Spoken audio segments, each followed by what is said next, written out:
saludo muy especial para nuestra amada iglesia de Villa Gesell, donde casi van a ser 20 años que salimos, y siempre ha estado en nuestro corazón porque hemos vivido momentos preciosos, hemos cultivado amistad y lazos fraternales tan fuertes que, a pesar de que han pasado tantos años, tanto tiempo, siguen estando tan vivos en nuestro corazón.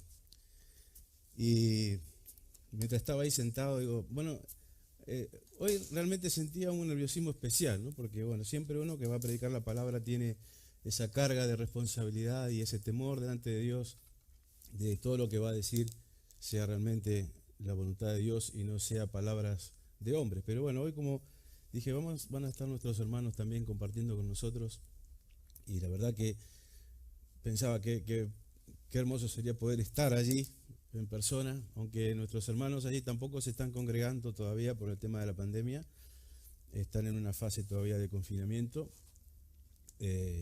no han dejado de reunirse, igual que pasamos nosotros aquí una etapa de la iglesia donde tuvimos que hacerlo en nuestras casas, pero bueno, gracias al Señor y a su bendición, hace tiempo ya que podemos hacerlo de forma presencial y nos gozamos en eso. Bueno, entonces pensando, desde que el pastor Javier Monge me pidió hace un tiempo que compartiéramos con la iglesia de Villa Gesell un mensaje, un saludo, un mensaje para ellos, yo le propuse qué les parece si transmitimos el culto ese día que yo predique y lo pueden ver todos los hermanos allá. Será quizás en algún momento que nos devuelvan lo que hacemos nosotros hoy, que ellos también puedan hacerlo para nosotros y así conocernos. Y pensaba, digo, ¿qué compartir? Entonces, cuando le empecé a comentar a los hermanos, a los diáconos, acerca de este proyecto que teníamos, de compartir con la iglesia allí donde nosotros venimos, empecé a hablar sobre los parecidos y las casualidades o coincidencias. Sabemos que no hay casualidades, ¿no?, en el reino de Dios. Tantas cosas que yo me puse a pensar y son tan similares. Entonces me dijeron, bueno, ahí tienes el mensaje. No sé, alguien me dijo, ahí tienes el mensaje. Entonces me puse a pensar en cuántas cosas tenemos en común la iglesia de Las Palmas y la iglesia de Villa Gesell. No compartimos denominación, pero sí doctrina, ¿no? Pero es una iglesia, tanto la nuestra como la de Villa Gesell, que tiene la misma edad. No sé si exactamente son 58 años, yo creo que sí, no me lo confirmaron. Pero digo, las dos iglesias tienen, si no tiene 58, 57, 59, pero estamos ahí, en el mismo periodo de tiempo. Ambas iglesias comenzaron en una casa, con la visita de un hermano que venía de otro sitio. En este caso venía de Tenerife, de Argentina venía de General Madariaga, una ciudad que estaba a unos 50 kilómetros. Y un hermano venía en moto, se ponía unos papeles de diario en el pecho, porque en Argentina hace frío, no como aquí. Y por mucho tiempo estuvo atendiendo a un grupo de hermanos allí, una hermana que recuerdo con mucho cariño, que fue una de las primeras en la iglesia. Y así comenzó la obra. También es una iglesia como la nuestra que ha pasado sus dificultades a lo largo de su historia, pero también es una iglesia que ha permanecido, a pesar de las circunstancias, a pesar de las luchas. Ahí está el testimonio todavía en esa ciudad, como lo está aquí en la nuestra.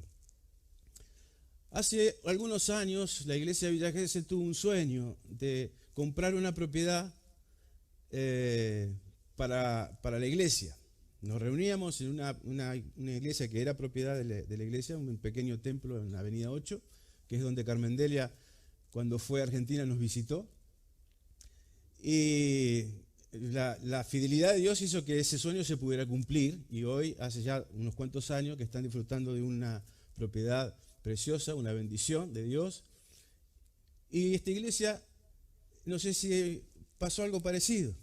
Cuando yo llegué a esta iglesia, nos reuníamos en una iglesia prestada, porque se estaba construyendo un nuevo templo y tenía esa iglesia el sueño de un nuevo templo. Y gracias al Señor y a su fidelidad, hoy estamos ya hace unos cuantos años en este hermoso lugar que el Señor nos ha regalado. De la iglesia de Villa Gesell salieron varios pastores, siervos del Señor que están por distintos lugares de la Argentina y del mundo sirviendo al Señor. De la iglesia de Las Palmas han salido varios pastores, muchos de ellos sirviendo fuera de Canarias, pero que son salidos de esta congregación, son hijos de esta iglesia. Actualmente la iglesia de Villa Gesell está trabajando con un liderazgo y un pastor asesor. ¿Le suena algo? Nosotros estamos en la misma situación. Hoy no tenemos un pastor oficial, tenemos un pastor que nos visita una vez al mes desde la isla de Tenerife, y a la iglesia de Villa Gesell lo visita el pastor Javier desde Tandil, una ciudad que está a 200 kilómetros más o menos, también una vez al mes. Y otra cosa en común, ambos me tuvieron a mí de miembros. Así que estoy muy contento y muy gozoso de compartir este mensaje para la iglesia que está aquí y para la otra que está allí. Y pensaba, ¿qué más tenemos en común las iglesias? No solamente la iglesia de Villa Gesell y la iglesia de Las Palmas. Hay muchas otras cosas que compartimos y es lo que yo quiero llevarles en esta mañana a la palabra del Señor en el libro de Efesios, en la carta del apóstol Pablo a los Efesios, en el capítulo 4.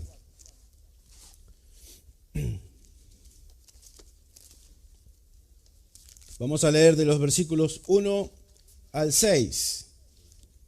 Efesios capítulo 4, lleva por título mi Biblia, La unidad del Espíritu.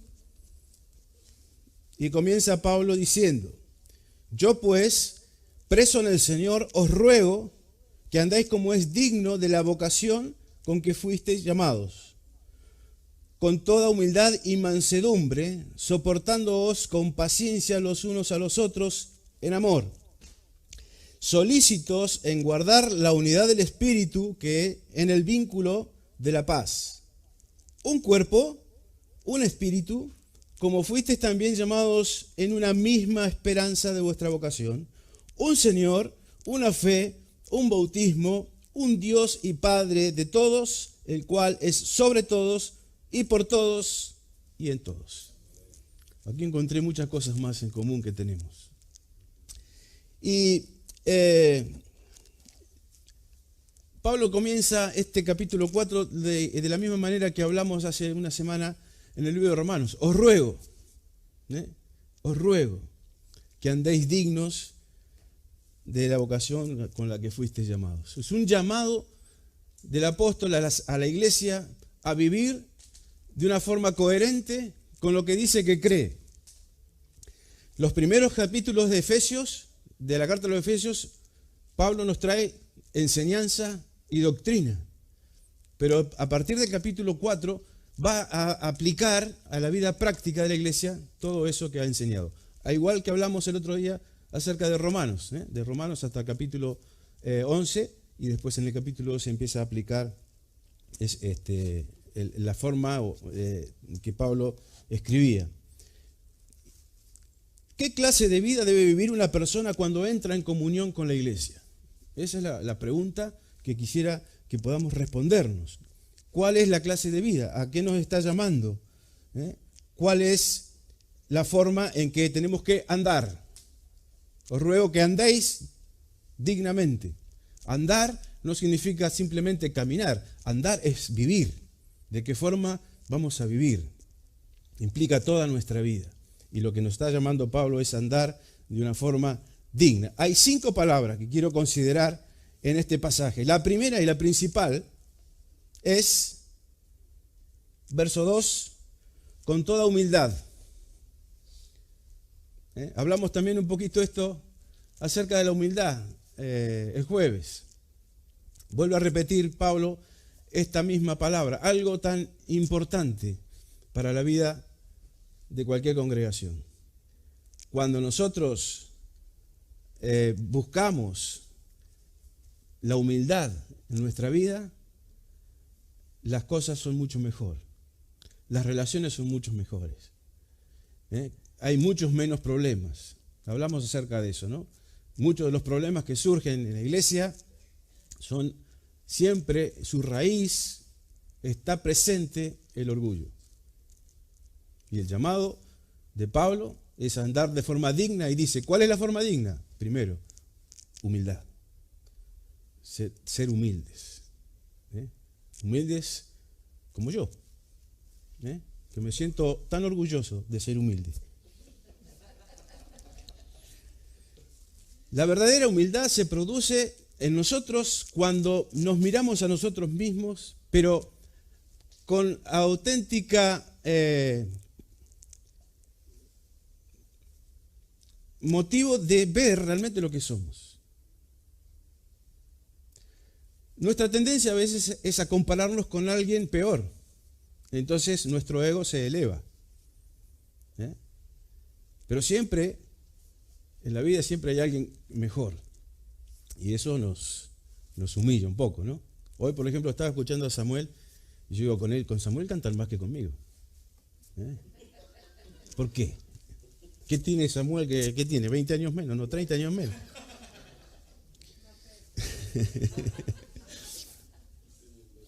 Pero siempre el orgullo es el que nos lleva a tener roces y a tener fricciones en la iglesia, y cuando nosotros nos consideramos a nosotros mismos, pero nos consideramos ¿con quién? Nos consideramos con Cristo. Somos llamados a ser igual que Cristo. Samuel tiene un estado de WhatsApp que me gusta mucho, ¿no? Que dice, ¿cuánto me falta de Cristo en mi vida? O algo así, ¿no? ¿Cuánto falta de Cristo? O sea, si yo miro eso, ¿qué motivo de orgullo puedo tener si sé que no doy la altura y ni la voy a dar mientras viva en esta tierra? Por lo tanto, lo primero importante que Pablo nos dice aquí es la humildad. La segunda que habla es la mansedumbre. Hemos hablado acerca de la mansedumbre y de la humildad cuando mencionamos hace unos años el Sermón del Monte, y cuando el Señor dice, bienaventurados los mansos, bienaventurados los humildes. Obviamente cuando hablamos de estas dos cualidades, a veces parecen que son muy poco populares. En la sociedad en la que vivimos, nadie apunta a estas cualidades, a ser manso y humilde. Por el contrario, lo que este mundo promueve es la autoestima y la iniciativa y la lucha y la superación, etc. Pero lo que Pablo nos está diciendo aquí son cosas muy importantes para la vida de la iglesia, porque de eso está hablando. La mansedumbre viene del ejemplo de los animales cuando son domados y amansados, y de manera que obedecen sin ningún problema a sus amos. Por ejemplo, cuando se doma un caballo, el caballo después hace todo lo que su amo le dice. Y esa es la idea de la mansedumbre en nosotros. Que podamos nosotros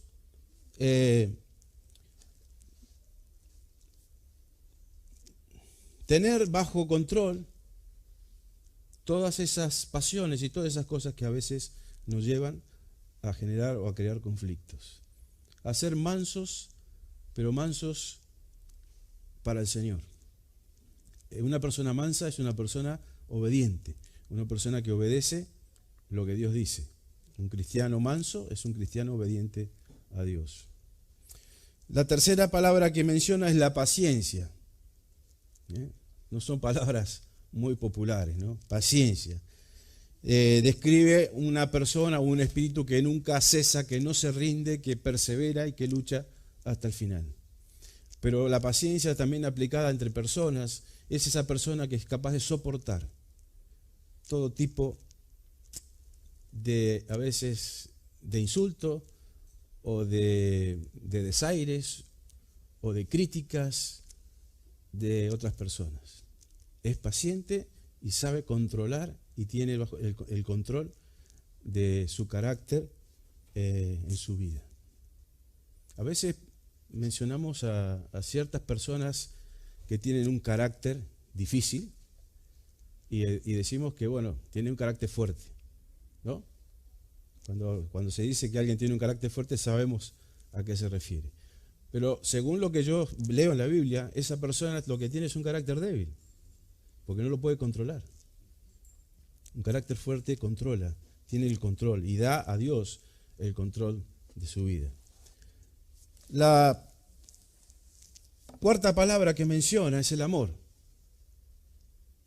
El amor.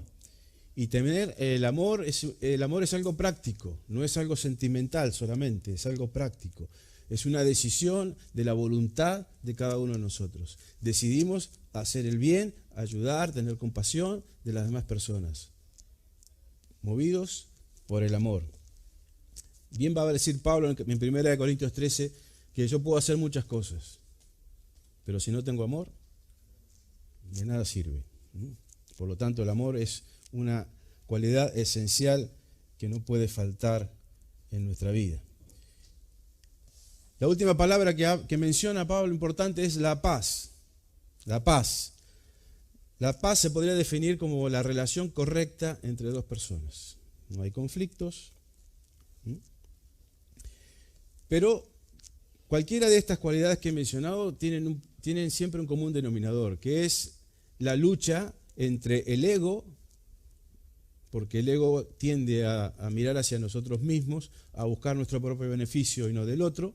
Sin embargo, cuando Cristo toma el lugar en el trono de nuestra vida, es posible que estas cosas comiencen a manifestarse en nuestra vida. Yo le decía al Señor, pero claro, es fácil decir lo que hay que hacer, que tenemos que tener estas cualidades en nuestra vida: humildad, mansedumbre, paciencia, amor, paz. Pero ¿cómo las consigo?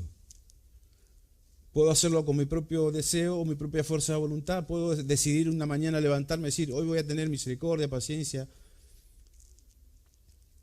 ¿Saben dónde está la respuesta? Gálatas 5. Fruto del Espíritu. El fruto del Espíritu son todas estas cosas, o incluyen estas cosas. Así que la manera en que nosotros podemos manifestar y vivir una vida digna del llamado que nos han hecho es cultivar el fruto del Espíritu. Es dejar que el Espíritu Santo obre en nuestra vida de tal manera que todas estas cosas comiencen a aparecer y a hacerse manifiestas. Ahora, Pablo declara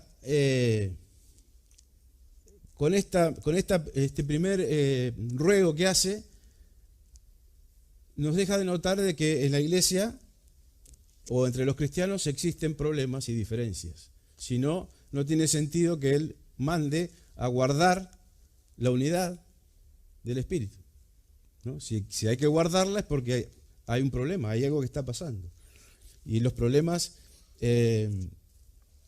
siempre han estado presentes en la iglesia desde el comienzo. Ahí en la carta de Filipenses se nombran a dos hermanitas, Evodia y Síntique, que parece ser que no podían trabajar juntas y tenían problemas, y Pablo les va a exhortar, y eso no ha cambiado mucho. Han pasado los siglos y siempre encontramos este tipo de diferencias, de problemas en la iglesia, y aunque la iglesia es un organismo que está compuesto de personas tan diferentes, tan distintas la una de la otra. Nosotros en nuestra congregación tenemos gente de distintos países.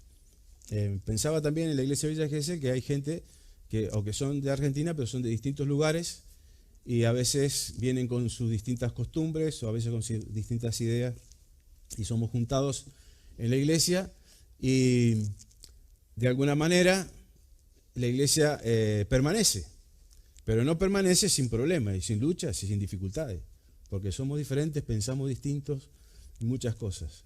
Pero lo que tenemos que ver es lo que nos va a decir Pablo ahora. Las cosas que nos unen son mucho más fuertes que las cosas que nos pueden separar o dividir. Había una canción que describe un poquito esta realidad. Dice, habitar arriba con los santos que amamos, oh, eso será la gloria. Pero habitar abajo con los santos que conocemos, bueno, eso es otra historia. Así que siempre hay tierra fértil para la fricción y las diferencias surgirán siempre en la iglesia. pero el vínculo que nos une es mucho más fuerte. No solamente existe una problemática, sino que también existe un hecho de una unidad fuerte y básica, porque el apóstol dice, procurad o guardar o solícitos en guardar la unidad del Espíritu. No dice producir la unidad. Nosotros no podemos hacer nada por producir la unidad de la iglesia. Lo que podemos hacer es guardar la unidad. No está en nuestras manos. No hay necesidad de crearla. Somos incapaces de crear unidad. Por eso la llama Pablo la unidad del Espíritu. Lo que quiere decir con esto es que está producida y creada y sustentada por el Espíritu Santo, no por ninguna obra humana. Existen dos tipos de unidad. Puede haber una unidad interna, pero que manifiesta ocasionalmente dificultades, o puede haber una unidad externa sin que haya una unidad interna. Y lo que estamos llamados es a tener esa unidad en el Espíritu, aunque haya desavenencias o haya dificultades que tenemos que resolver. ¿Cómo lo vamos a resolver? Justamente con lo que Pablo nos hizo antes, con humildad, con paciencia, con mansedumbre. Es como vamos a resolver los conflictos y las dificultades.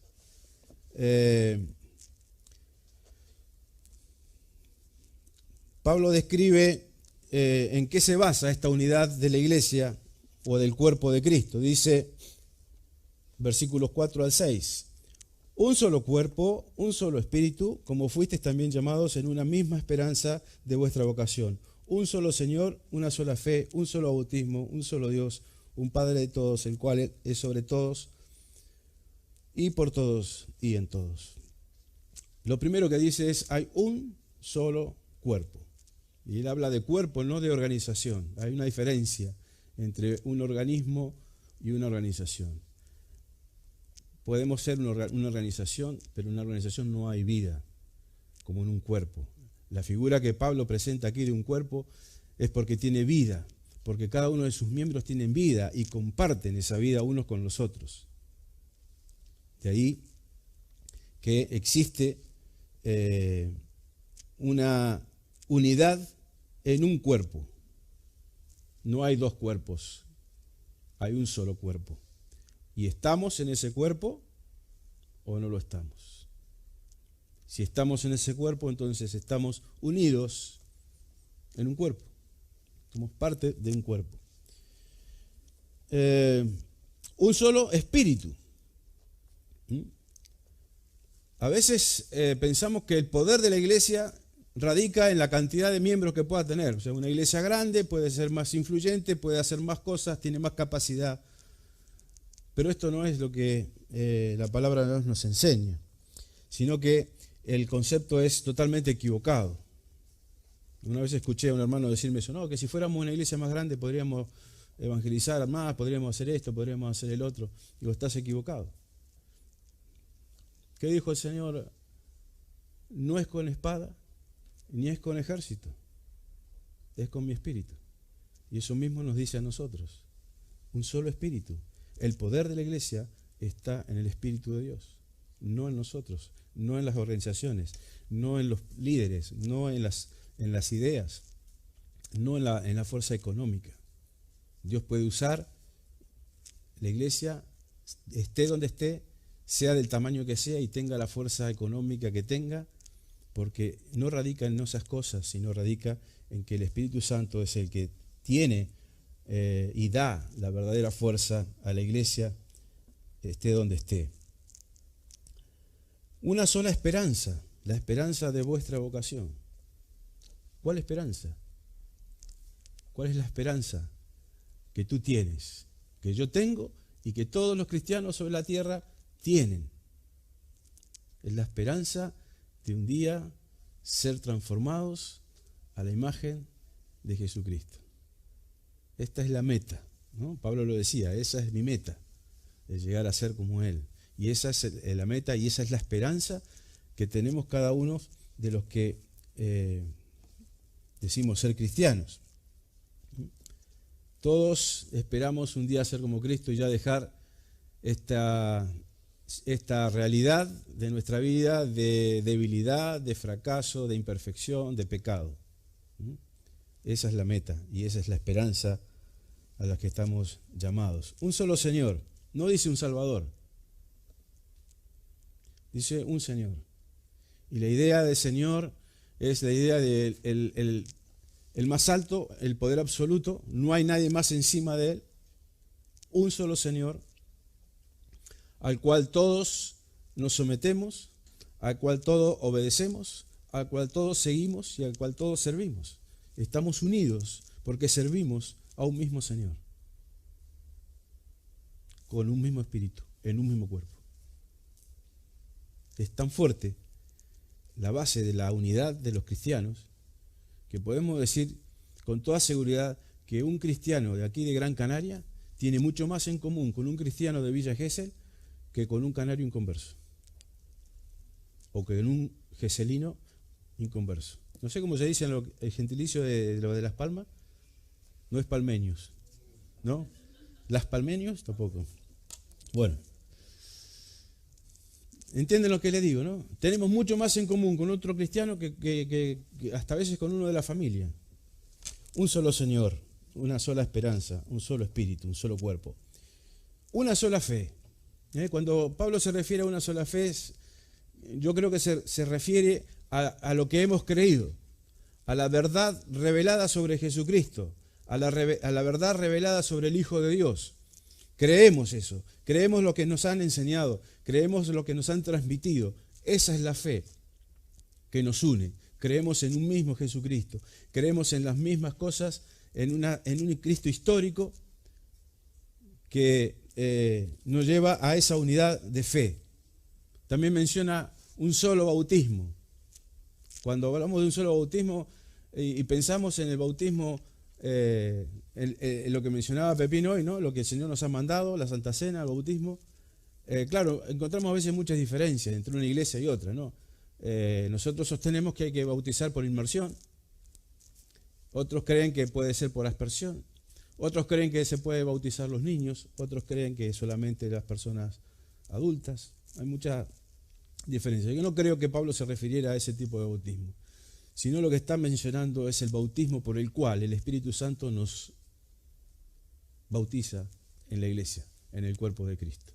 Un solo bautismo, una sola forma de pertenecer y de comenzar a vivir en ese cuerpo es por medio del bautismo del Espíritu Santo. Porque por un solo Espíritu fuimos todos bautizados en un cuerpo. 1 Corintios 12:13. Un solo Dios y Padre de todos, el cual es sobre todos y por todos y en todos.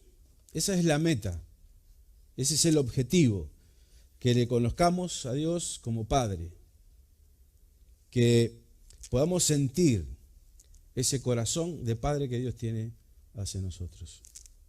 Un solo Dios y Padre de todos. Cuando le conocemos y a través de la obra del Espíritu Santo dice que clamamos Abba Padre, una forma cariñosa de hablar. Y cuando llegamos a conocerlo de esta manera, la única forma que podemos dirigirnos hacia Él es Padre nuestro que estás en los cielos. Así nos enseñó a orar a Jesús. Esta es una unidad que Dios Padre, Dios Hijo y Dios Espíritu Santo han forjado, han formado. Es la obra del Trino Dios. Fíjense que menciona al Hijo, al Padre y al Espíritu. Todos trabajando para la unidad del cuerpo de Cristo, en el cual nosotros somos insertados. ¿Cómo es o qué podemos hacer nosotros en favor de la unidad del cuerpo de Cristo? Predicar el Evangelio y que la gente se convierta. Esa es la forma que van a ser unidos al cuerpo. Esa es la manera.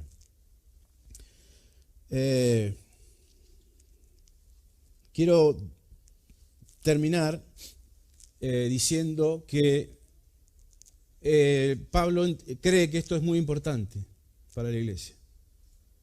Cuando él menciona este tema de guardar, ser solícitos en guardar la unidad del Espíritu en el vínculo de la paz, es algo que él quiere transmitir a la iglesia, su importancia, su prioridad. El mismo Señor Jesucristo, en la única oración que tenemos registrada, o un resumen de esa oración del Señor Jesús en Juan capítulo 17, su oración es por la unidad de la iglesia. Y clama al Señor que sean uno, y lo repite varias veces: Padre, que sean uno como tú y yo, que haya unidad en mi iglesia. Por lo tanto, si una de las últimas oraciones que Jesús hizo sobre esta tierra se ocupó de la unidad de la iglesia, tiene que ser algo importante. Y estar unidos no es solamente estar aquí juntos. Podemos estar juntos, pero no haber unidad. Puede haber unidad, pero no la unidad en el Espíritu. Que eso es lo que el Señor quiere. Unidad en el Espíritu. Que sea mayor lo que nos une que lo que nos diferencia. Que los problemas que podamos tener como iglesia. Que seamos capaces de resolverlos. Que seamos capaces de darle al Señor el lugar en nuestra vida para que produzca Él los cambios que nosotros necesitamos, porque yo quiero trabajar para guardar la unidad de la iglesia. No creo que haya algún cristiano que quiera lo contrario, que quiera trabajar por la división de la iglesia. Hay veces que alguien o algunos producen daño y división en la iglesia. Y creo que en ese sentido son instrumentos en manos del enemigo. La Biblia dice: no deis lugar al diablo. Y si nosotros no trabajamos para guardar la unidad, podemos estar trabajando en contra y estar dejando que el diablo nos utilice. No podemos estar peleándonos entre nosotros, tener resentimientos, criticarnos unos a otros, hablar por la espalda uno de los otros, porque todo eso no promueve lo que Pablo nos está enseñando, sino por el contrario, lo que hace es dañar, lo que hace es traer división. Y el mismo apóstol Pablo va a enseñar con qué dureza se debe tratar a aquellos que causan división en la iglesia.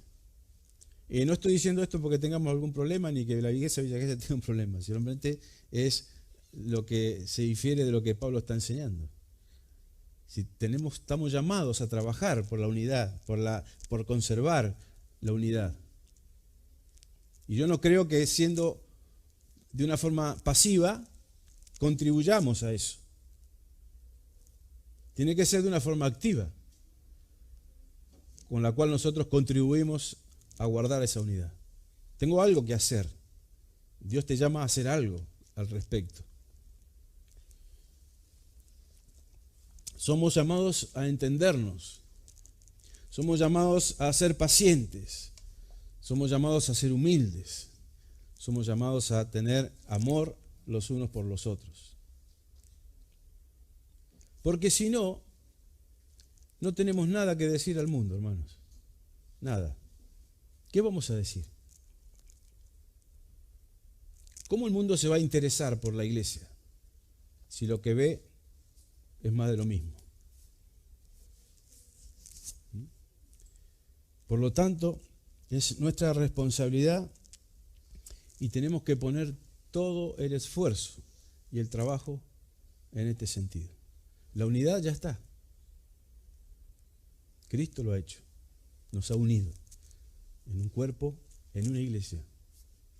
Pero tenemos que trabajar para guardar esa unidad y para que el mundo pueda ver realmente que el Señor está con nosotros, que Dios ha enviado a su Hijo Jesucristo a salvar al mundo, y ellos lo van a ver en nosotros, en cómo vivimos, cómo andamos, si andamos dignamente con el llamado que hemos recibido, o andamos tirándonos con las cosas por la cabeza. Hermanos, esto no debe ser así. Y yo no creo que esto sea imposible. A veces cuando pensamos en la unidad de la iglesia, miramos más allá y decimos, bueno, ¿cómo podemos unirnos nosotros con tal congregación o con tal denominación que piensan diferente, que tienen otras ideas y todo? Yo lo que te estoy diciendo esta mañana, ni siquiera miremos más allá de las cuatro paredes que nos rodean. Miremos entre nosotros y hazte esta pregunta: ¿estás siendo solícito? La palabra solícito habla de urgencia, habla de esfuerzo, habla de pasión en guardar la unidad del Espíritu en el vínculo de la paz. ¿Cómo vamos a guardar la unidad? Procurando que haya paz entre nosotros y que podamos por una vez morir a nosotros mismos, a nuestras propias ideas, a nuestras propias posturas, a mi propia opinión. Como decía Pablo también, dice, nadie tenga un mayor concepto de sí mismo del que debe tener. Si pudiéramos lograr esto, entonces la unidad de la que nos habla aquí la palabra de Dios sería una realidad más palpable. Pablo lo que va a decir, ustedes ya están unidos, pero ustedes tienen que trabajar ahora en esa unidad. Y esa unidad tiene que ser visible al mundo.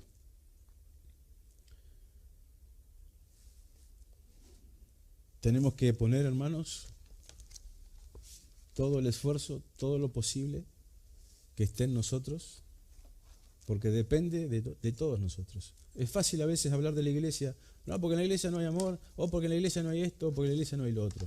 Y no te das cuenta que tú eres tu iglesia también. Y que tú tienes que hacer tu parte. Y si cada uno hace su parte, entonces las cosas cambian. Y la iglesia va a tener poder. Una de las cosas que tiene, una de las falencias que tiene la iglesia de este siglo es la falta de poder de parte de Dios.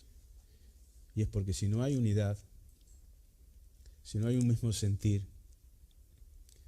difícilmente Dios va a obrar a través de nosotros. Y ese es el primer llamado que tenemos.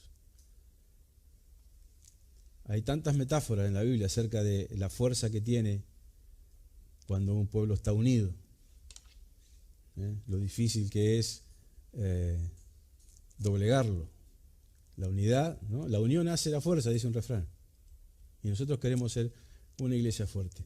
Para ser una iglesia fuerte, una iglesia con visión, una iglesia que impacte en la sociedad donde Dios nos ha puesto, nunca va a llegar a serlo si no es primero una iglesia unida, que hay amor entre sus miembros, que hay paciencia, que hay perdón entre nosotros. Dios quiere eso para nosotros. Y Dios puede hacerlo. La pregunta es, ¿querremos nosotros ser parte de lo que Dios quiere hacer en la iglesia? ¿Seré yo capaz de entregar mi vida a Cristo, como hemos cantado, en un sacrificio vivo? Dejar que Él obre en mi vida y que produzca ese carácter y que podamos llegar a vivir esa vida como Él quiere, digna de la vocación, del llamado que hemos recibido. Que es alto, hermanos. El listón está alto y a veces nos conformamos con tan poco. Estamos llamados a ser solícitos, a trabajar. Cada uno donde está, con las personas que tiene cerca. No podemos permitir que estas cosas estén en nuestra vida. Si hay algo que yo tengo que arreglar con algún hermano, no puedo dejarlo más tiempo. Tengo que tomar las riendas de eso ahora. Si tengo que acercarme a alguien y pedir perdón, si tengo que acercar a alguien y dar explicaciones, porque estoy trabajando en pos de guardar la unidad, porque me interesa guardar la unidad de la iglesia, porque Dios me lo manda.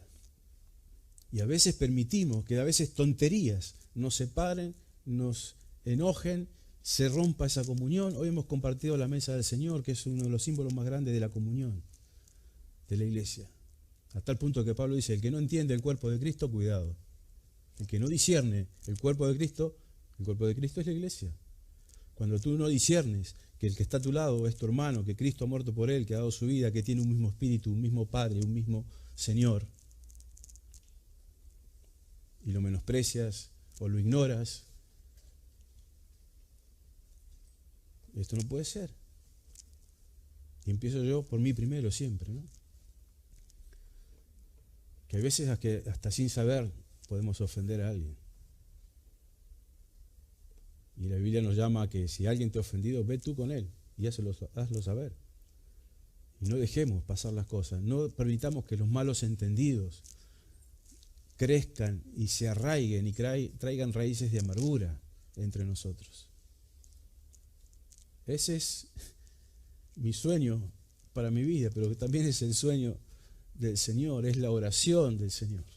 Oh Padre, que sean uno, así como tú y yo. ¿Vas a tomar el compromiso? ¿Serás capaz de, en tu intimidad delante del Señor, decir, Señor, ayúdame a ser un instrumento de tu paz dentro de la iglesia? Ayúdame a ser de bendición y de edificación a mis hermanos. Ayúdame a fomentar la unidad y no la división. No permites que nada de lo que yo diga pueda ofender o dañar a nadie.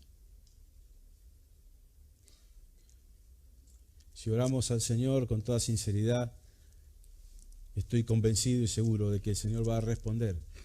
Esas son las cosas que Dios quiere que pidamos. Buscad primero mi reino, el reino de Dios. Buscad primero que Él reine en tu vida, que Él gobierne en tu vida. Y las demás cosas serán añadidas.